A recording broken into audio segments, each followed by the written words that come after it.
Troisième mi-temps avec Romain Gallard. De retour dans troisième mi-temps sur Oxygène Radio avec Cyril Saulier, avec Jérôme Chauvin et également avec Malik Couturier, l'ancien défenseur du SCO. Aujourd'hui, il a signé à Laval. On va le retrouver après l'entraînement. Bonsoir Malik. Bonsoir. Bon, alors ce match, il se prépare. C'est un match très particulier pour toi, parce que c'est tout simplement ton ancien club. Ouais, exactement. Ouais, c'est vrai que c'est un match particulier pour moi. Mais bon, j'ai hâte d'y être. Je vais retrouver des gens que j'ai côtoyés pendant plusieurs années, où ça s'est très bien passé, avec qui ça s'est très bien passé, pardon. Donc voilà, c'est avec bonheur que j'ai retrouvé toutes ces personnes. Tu vas retrouver Charles Diers, Olivier Aurillac, mais il sera pas sur le terrain, Olivier Aurillac. Ouais, voilà, exactement. Ouais, non, c'est des amis que j'ai toujours au téléphone d'ailleurs. Et voilà, que je prendrai grand plaisir à le revoir, même si Olivier est blessé. Je suis malheureux pour lui, mais bon, c'est comme ça. Bon, le Stade Lavallois, 6 défaites consécutives. Qu'est-ce qui se passe, docteur Couturier? Je suis pas encore médecin parce que j'ai pas le remède. Donc je sais pas. Ce qui se passe, c'est que voilà, on est en grand manque de réussite. On fait trop d'erreurs individuelles qui nous coûtent des points depuis le début de saison. Voilà, donc aujourd'hui, il faut que chacun fasse plus. Beaucoup plus pour qu'on puisse renverser la situation qui est délicate aujourd'hui. C'est de la faute à pas de chance? Non, c'est pas de la faute à pas de chance. Non, il y a des explications. Voilà, comme je l'ai dit, on fait trop d'erreurs. On n'est pas tous à notre meilleur niveau, ce qui fait qu'aujourd'hui on n'a pas les points qu'on aimerait avoir. Pourtant, il y a de la qualité du côté du stade Lavallois, pardon. Il y a notamment eu ton arrivée, celle de Bekamenga. Il y a du monde quand même cette année. Ouais, c'est ce qui est surprenant, c'est que sur le papier, on a, je dirais, une belle équipe, quoi, mais ça fait pas tout. Malheureusement, il faut que la mayonnaise prenne, c'est ce qu'on dit d'habitude, mais c'est exactement ça. Voilà, pour l'instant, les automatismes ne sont pas encore là. Il faut que ça arrive maintenant rapidement parce que on est un petit peu dans l'urgence.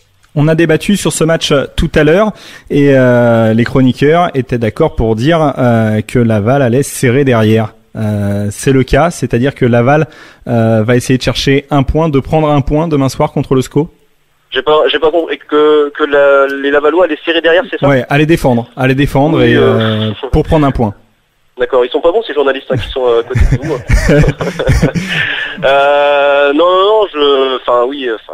Pour revenir à ce que vous dites, vous avez raison dans le sens où nous, le plus important, c'est de prendre au moins un point. Voilà, il faut prendre au moins un point. Si on peut prendre 3 points, ça sera très bien. On sait que ça va être difficile.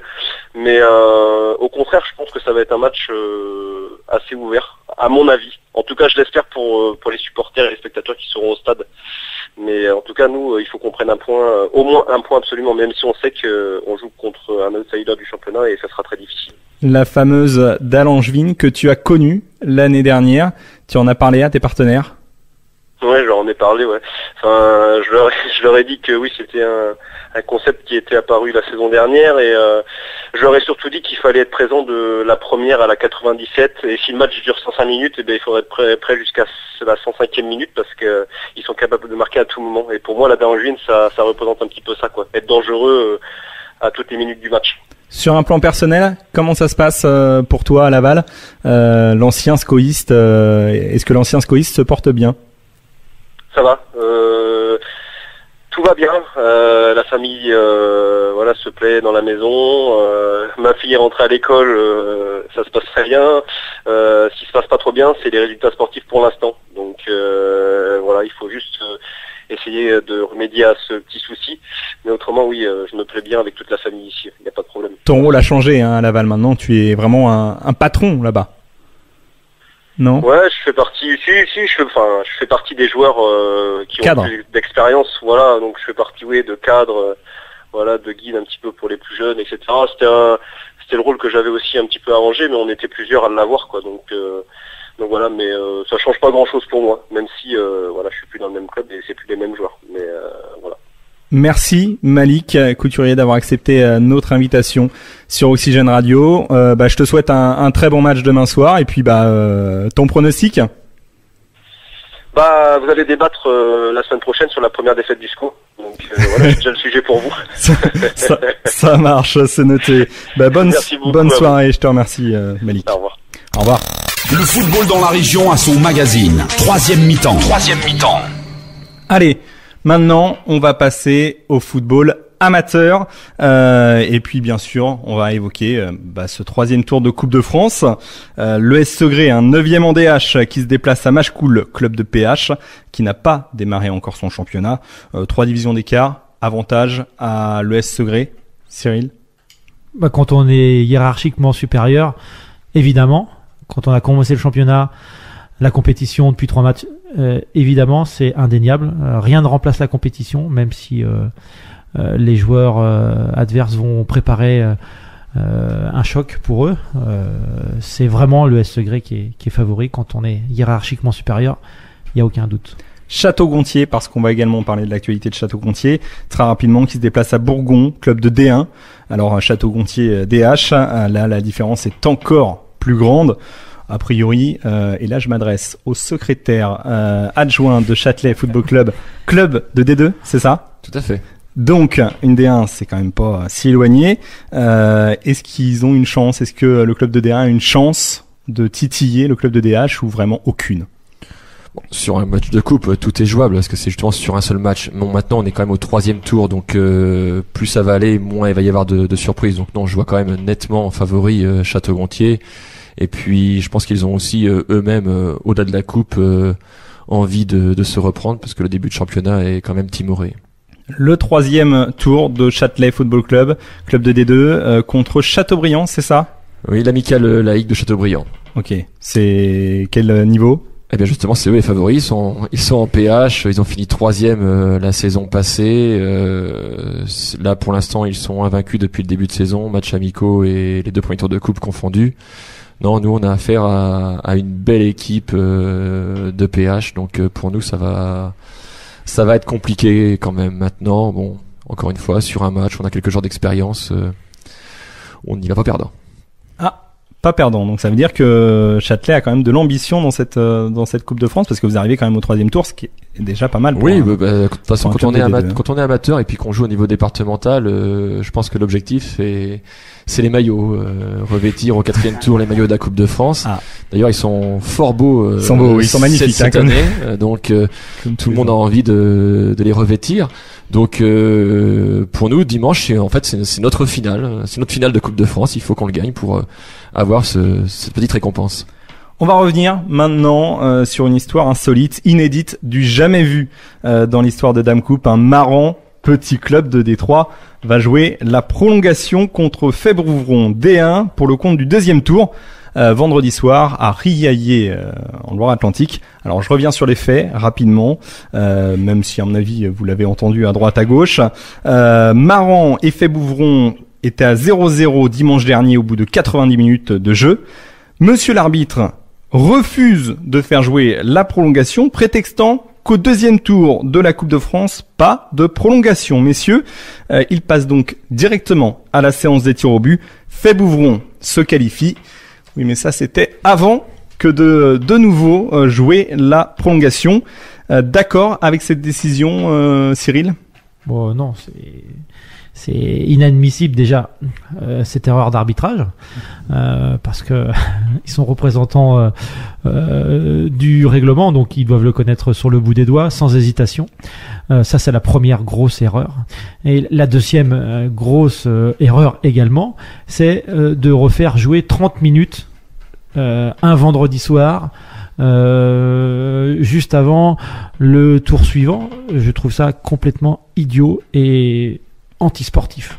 Ah oui, donc vous auriez fait quoi à la place? Moi j'aurais. Vous auriez demandé quoi en tout cas? Moi j'aurais demandé de refaire le match en entier et de repousser le tour suivant à une autre date.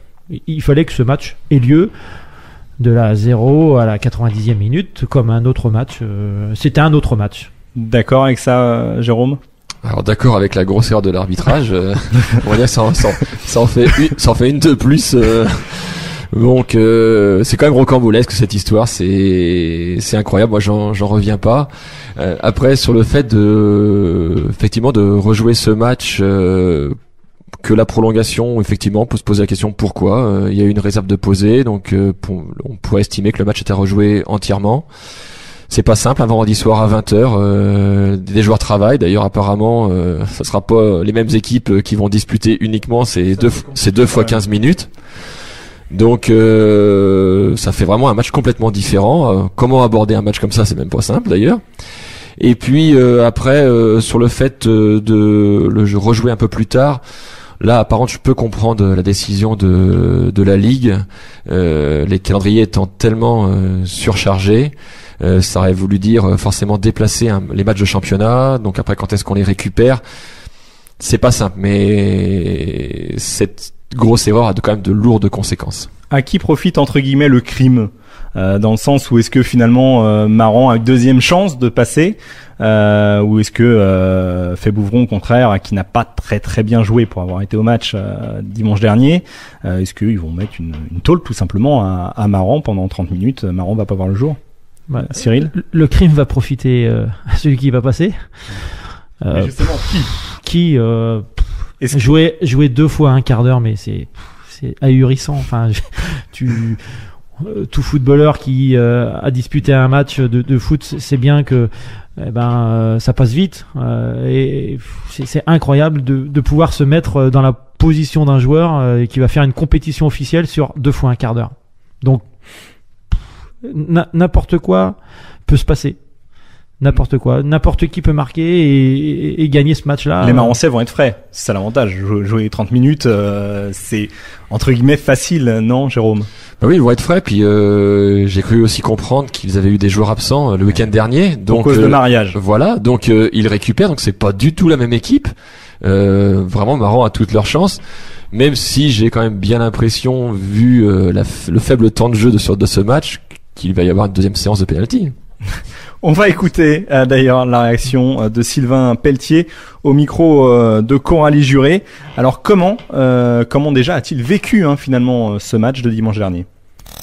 Le football dans la région a son magazine. Troisième mi-temps. On va pas aller à l'envers de la Ligue. C'est déjà bien qu'ils aient pu trouver un terrain d'entente entre les deux clubs pour pouvoir finir le match. Donc après, oui, c'est sûr, sur un synthétique, on va pas être plus avantagé qu'eux, mais c'est pas... Maintenant c'est décidé, donc faut jouer, c'est tout. Parce que dimanche, je crois que vous avez quand même sorti le champagne, hein. Vous aviez bien joué contre un club qui évolue de division au-dessus de vous. Oui, on a fait un beau match, on a tous bien joué ensemble et puis on a été solidaires, on a subi pendant tout le match et on a tenu 90 minutes. Et finalement, ça a été un peu la désillusion devant la décision de l'arbitre, ou pas? Vous l'avez vécu comment? C'était un peu bizarre parce que tous les clubs à côté, quand on appelait, les clubs qui étaient à côté dans la région étaient en train de faire les prolongations. Et lui avait pris la décision, apparemment qu'on y avait dit au district, deuxième tour de Coupe de France, il n'y avait pas de prolongation. Donc après c'est lui qui a pris la décision de faire aller au tir au but. C'est lui qui est l'arbitre, c'est lui qui a prononcé la décision, donc à nous de la suivre. Après, ce qui a été mis après par la Ligue, ça reste les prolongations, donc on est obligé de les faire. Justement, le choix, alors la Ligue n'avait pas vraiment de choix, hein. Le troisième tour c'est dimanche, donc il faut absolument un vainqueur pour savoir qui va jouer dimanche. Oui, parce que le tirage a été fait hier, donc il faut bien un vainqueur pour rencontrer l'autre équipe qui a été tirée au troisième tour de Coupe de France. Et on imagine que pour un club comme vous, qui a sans doute des joueurs qui travaillent, qui sont en déplacement comme le vendredi, c'est pas la même chose que le dimanche, hein. On a des gars qui sont en déplacement, des gars qui travaillent la nuit. Là il y a un déplacement à faire, il y a 3 quarts d'heure de route avec l'entraînement un petit peu avant, faut être sur place à 19h, donc tout le monde ne peut pas finir non plus, il y a le boulot aussi avant quand même, mais on va raligner une équipe, on va partir à 14 et on ira faire le match. Mais vous allez faire comment? Parce que en principe on doit retrouver la même feuille de match que le match de dimanche, c'est le même match finalement. Ouais, la Ligue nous a renvoyé une feuille de match la même qu'on a eu dimanche mais sans les joueurs.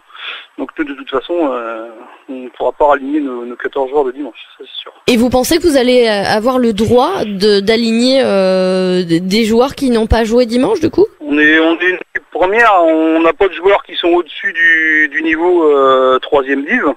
Donc on va pas raligner des joueurs qui ont joué un niveau au-dessus, on n'en a pas. Est-ce que vous pensez que vous allez retrouver le même arbitre? Non, on nous a confirmé que non. Et c'est un soulagement? Oui. Oui, et puis même même par rapport à toutes ces décisions de match, c'était pas cohérent. Même l'entraîneur de Bouvron, on en a reparlé à la fin du match, il n'y avait pas beaucoup de cohérence avec ses décisions. Donc, il a fini le match comme il l'a commencé. Bon, vous allez donc rejouer cette prolongation. Je crois que ce sera le match le plus court de l'histoire de la Coupe de France. C'est une deuxième chance pour vous ou c'est plutôt une épine dans le pied? Ouais, ça reste plus une épine. Là, faire un match 2 fois 15 minutes, et le gars, on l'a jamais fait, ça va être spécial, quoi. Mais ça fait partie des règlements, donc on les applique et puis on y sera. Le football dans la région a son magazine. Troisième mi-temps. C'était Sylvain Pelletier, le président joueur, ce qui est